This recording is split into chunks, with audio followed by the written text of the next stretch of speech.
दरोगा तो मशीन ठंडी पड़ गई लेकिन सिपाही चतुर रहा और देखते ही देखत बिल्लो पे हाथ लगा दी पखुरा पे। सिपहिया समझ गया कि दरोगा साहब फांसी न जाए।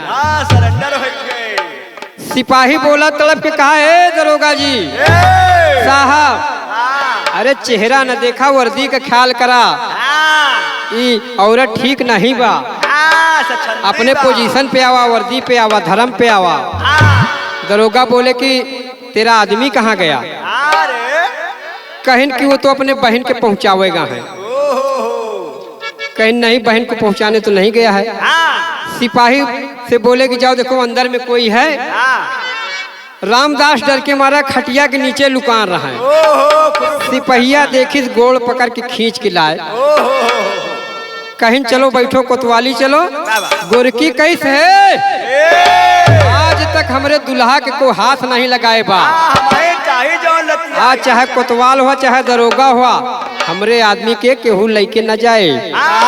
लेकिन सिपाही चला के रहा। जब चुतरे पे 2 लाठी मारी तो रामदास अपने बुलेट पे बैठ गए हुआ पहचान हो लाग। दरोगा जी पूछने लगे, होता क्या बाबू साहब? देखा बहिनी कबीरना, देखा बहिनी कबीरना, अरे कसाई भइले ना, मारे लगले दरोगा तब डेराई गईले ना।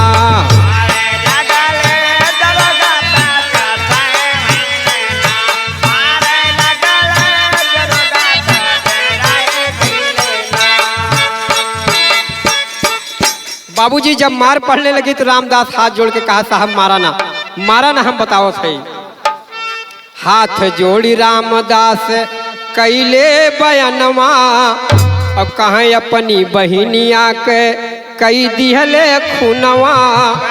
अरे उनके खूनवा में चुनरी, उनके खूनवा में चुनरी रंगाई गई ना, मारे लगले दरोगा तब डेराई गई ना।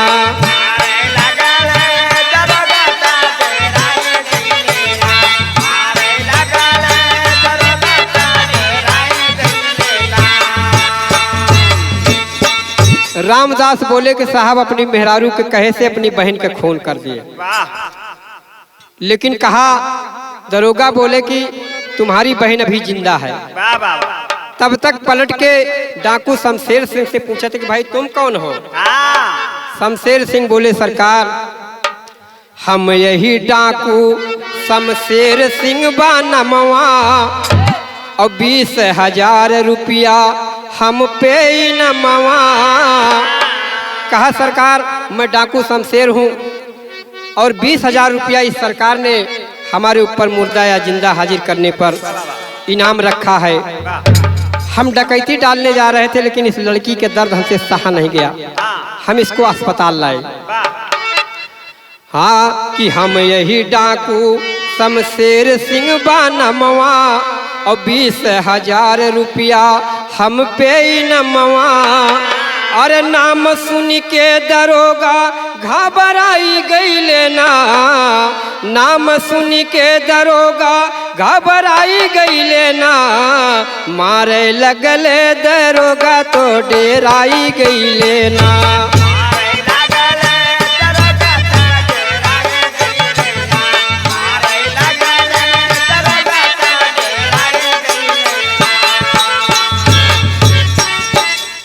तब तो तुरंत कहा, सिपाही से हथकड़ी लगाओ, तो बड़े मौके पर आ गया।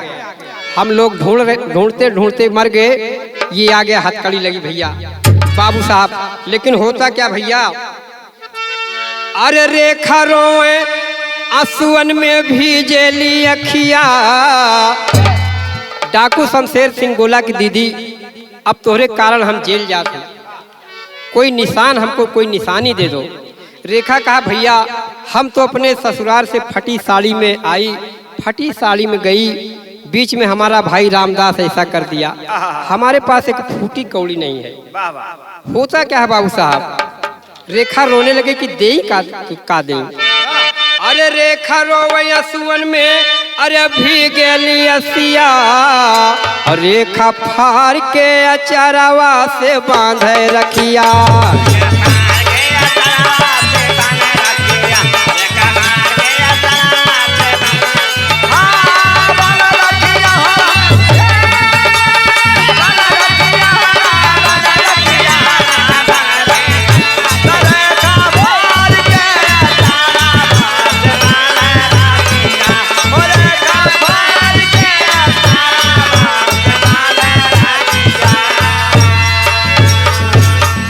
तुलसीदास ने लिखा कि एक घड़ी आधी घड़ी आधी में कुछ वाद, तुलसी संगत साध की मिटत कोट अपराध।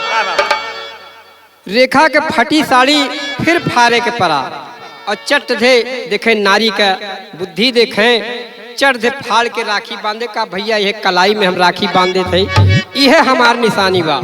तब तो डाकू शमशेर सिंह फंस गए कि हम अपने रेखा पहन के राखी के बंधाई का दे। होता क्या भैया, शमशेर सिंह कह रहे हैं काऊ दे दीदी तू है, काऊ दे दीदी तू है राखी का बंधाइया, काऊ दे दीदी तू है।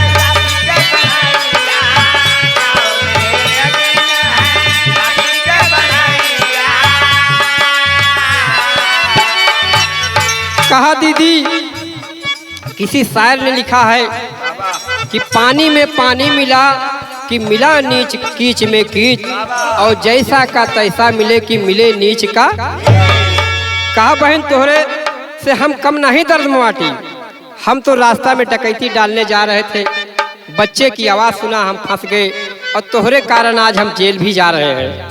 कहा कि काऊ दे दीदी तू है राखी का बंधैया, अब मोरे पास नाही दीदी ये कहूँ रुपैया, मोरे पास नाही दीदी ये कहूँ रुपैया, मोरे पास नाही दीदी ये कहूँ रुपैया। बाबूजी आज एक शेर फंस गया जाल में, कहा कैसे बहिनी की आगे हम बचाई लजिया, और रेखा फार के अचरवा से बांधे रखिया।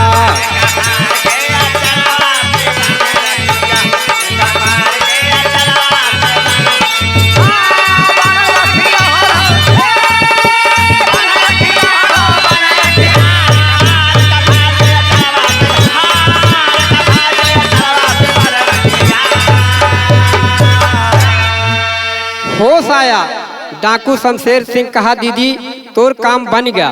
कहीं काबा भैया, कहें शमशेर दीदी बन गईले कमवा, और 20,000 रुपया जौन हम पे नमवा। वो 20,000 रुपया बहन तेरा अधिकार है, सरकार देगी कि 20,000 रुपया हम पे नमवा। अरे रुपया दिया के रेखा का विदाई कर दिया, रुपया दिला के रेखा का विदाई कर दिया, रेखा फार के अचरवा से बांधे रखिया।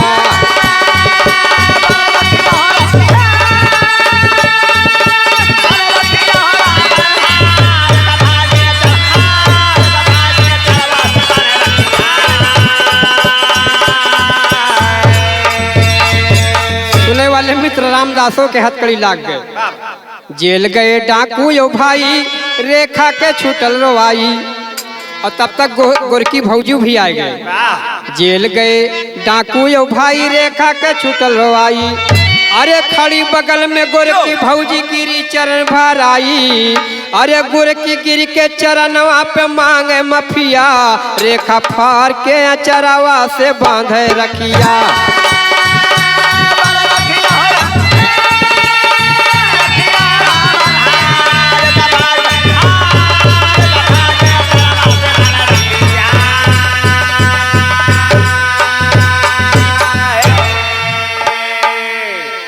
सुने वाले मित्र, धन्य धन्य गुरु राम कैलाश जी कहाँ साँच के आज, धन्य धन्य गुरु राम कैलाश जी कहाँ साँच के आस।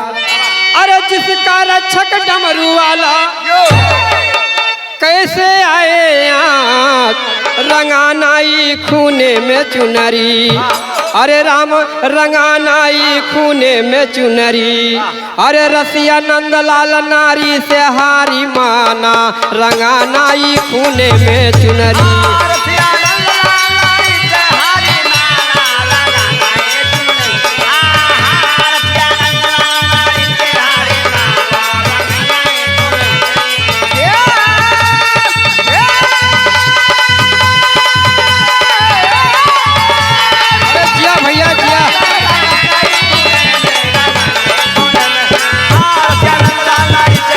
भाई स्टूडियो में भी जिंदाबाद।